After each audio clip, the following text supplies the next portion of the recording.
Kita sudah tahu bersama ketika AFC itu dalam laman resminya mengumumkan bahwa tuan rumah di putaran keempat Piala Dunia Zona Asia itu adalah Qatar dan Arab Saudi, sehingga banyak juga menimbulkan kekecewaan, terutama dari kita sendiri sebagai tim yang akan berpartisipasi di putaran keempat, juga apalagi Irak, Uni Emirat Arab, Oman juga. Jadi upaya-upaya yang sudah dilakukan untuk memprotes, mengkritisi bahwa AFC harus transparan dan sebagainya, terus akan tidak dilayani atau digubris oleh AFC, dan AFC tetap pada keputusannya Qatar dan Arab Saudi. Nah, drawingnya tanggal 17 Juli teman-teman, untuk menentukan pembagian dua grup ini. Karena kita juga sudah tahu kan bahwa pembagian pot itu, pot 1 Qatar dan Arab, pot 2 adalah Irak dan Uni Emirat Arab, sementara pot 3 Oman dan Indonesia yang memiliki peringkat yang mungkin lebih rendah dibandingkan dengan tim-tim yang ada di atas. Dibagi dua grup masing-masing 3, juaranya langsung lolos ke Piala Dunia 2026 ketika Amerika, Kanada, dan Meksiko menjadi tuan rumah bersama. Karena sudah ada 6 tim yang sebelumnya lolos kan. Sekarang tinggal tunggu 2 lagi, karena jatah Asia itu 8 slot lolos. Ditambah dengan 1 lagi nantinya untuk bertarung dengan konfederasi lainnya. Jadi peringkat kedua di babak putaran keempat nanti itu akan saling bertemu. Saling bertemu dengan sistem home and away, kandang tandang. Pemenangnya akan bertarung, tinggal dilihat apakah wakil dari Afrika, Amerika Selatan, Oseania, atau dengan Amerika Utara, Karibia. Nah, itu nantinya kita akan tunggu. Tapi kalau melihat dari apa yang sudah dilakukan, seakan-akan memang Qatar dan Arab Saudi itu bukan saja diuntungkan dalam hal ini, tapi memang sudah diplot mereka ini bisa lolos ke Piala Dunia untuk menemani. Karena dari grup A itu di putaran ketiga kan sudah ada Iran dan Uzbekistan. Di grup B ada Korea Selatan dan Yordania yang membuat kejutan besar untuk bisa lolos, yaitu Irak gagal karena Irak harus ikut ke putaran keempat. Sementara di grup C kita tahu dengan Jepang yang sudah lebih dulu lolos bersama, dan terakhir tuh di book sama Australia setelah mengalahkan Arab Saudi. Nah, kenapa saya bilang akan diuntungkan? Bukan saja sebagai tuan rumah penyelenggara putaran keempat nanti, teman-teman ya. Karena kalau lihat dari jadwal, memang kita dirugikan. Yang berada di pot 3, pot 1 ini diuntungkan sekali. Kenapa? Karena dari sisi durasi waktu istirahat, itu Qatar dan Arab lebih banyak. Jadi begini, di jadwal nantinya itu kan akan main di Oktober tanggal 8, 11, kemudian di 14 Oktober. Masing-masing akan melakoni 2 pertandingan. Untuk pertandingan pertama di tanggal 8 itu pot 1. Qatar atau Arab Saudi akan bertemu dengan Indonesia dan Oman yang berada di pot 3. Itu di tanggal 8. Pot 2 itu istirahat.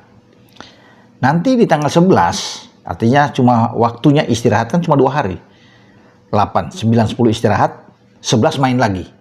Ya teman-teman, 11 main lagi itu antara pot 2 dan pot 3. Jadi antara Irak dan Uni Emirat Arab itu akan bertarung dengan kita, dengan Indonesia atau Oman.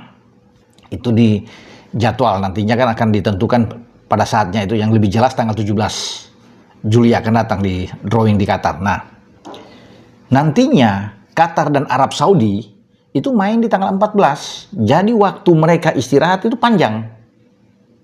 Kalau mereka main tanggal 8, nanti main lagi dengan pot 2. Pot 1 sama pot 2 itu di tanggal 14. Jadi memang pot 2 dan pot 3 ini durasinya ini yang kita bisa lihat agak pendek kalau bisa dikatakan. Karena pot 2 itu akan bermain tanggal 11, kemudian langsung setelah dengan pot 3, pot 2 akan bersiap melawan pot 1. Jadi Arab dan Qatar akan berhadapan dengan Irak atau dengan Uni Emirat Arab. Nah, dengan waktu yang panjang ini kan mereka lebih bugar untuk mempersiapkan diri. Jadi memang untuk kans lolos itu besar dibandingkan dengan kita, termasuk Indonesia yang dalam tanda kutip saya akan dirugikan dalam hal ini. Walaupun Ketua Umum Pak Erick Thohir sudah mengatakan kita akan siapkan tim yang bagus. Fokus, kita berjuang habis-habisan. Jangan takut, memberikan semangat, motivasi itu bagus. Ya, karena kita harus bisa bertarung dimanapun kita bermain, kita harus siap. Nah, itu kan sudah dibicarakan dan diungkapkan oleh Ketua Umum. Saya pikir ini oke-oke aja, bagus-bagus aja, ya teman-teman. Tapi itu tadi, kita sudah kalah sebagai tuan rumah, mereka pasti akan, kita banyak dapat tekanan.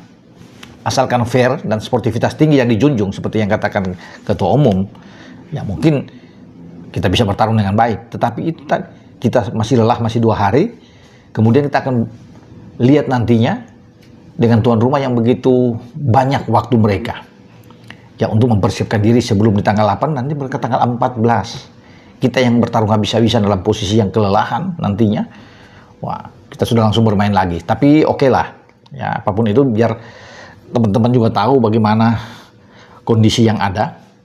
Nah, info atau rumors yang beredar ya baru dalam 1 hari terakhir ini itu terjadi bahwa katanya ya, ini dari seorang pengamat sepak bola dari Oman tuh, Isa Said kalau nggak salah, dalam unggahan dia mengatakan ada kemungkinan ini berubah sebelum ada drawing tanggal 17. Maksudnya dia berubah dengan tempat netral, bukan di Qatar dan bukan di Arab Saudi. Saya pikir apa ini memang bisa terjadi karena kan sudah resmi bahwa Qatar dan Arab Saudi yang ditunjuk sebagai tuan rumah putaran keempat.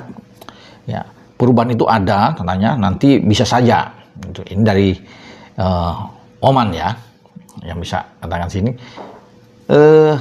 Ada tempat-tempat netral yang sudah disiapkan, ya, termasuk Malaysia dan Thailand, yang nantinya kemungkinan ini hanya rumor saja, teman-teman. Kalau itu berubah tiba-tiba karena ada tekanan yang luar biasa dan AFC atau FIFA itu mengadakan di tempat netral, ya saya bilang tadi, termasuk ada Bahrain juga, Kuwait juga ditunjuk sebagai tuan rumah, Yordania juga katanya. Ini bisa saja muncul sebagai tuan rumah, tapi saya bilang sulit ya, tipis.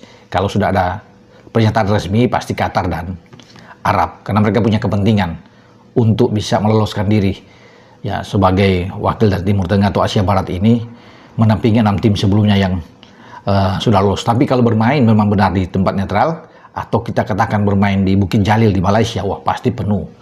Supporter kita itu luar biasa. Ya, baik ada di Malaysia ataupun yang datang dari Indonesia akan menuju ke Malaysia. Jadi itu teman-teman yang saya bisa katakan dalam konten saya kali ini.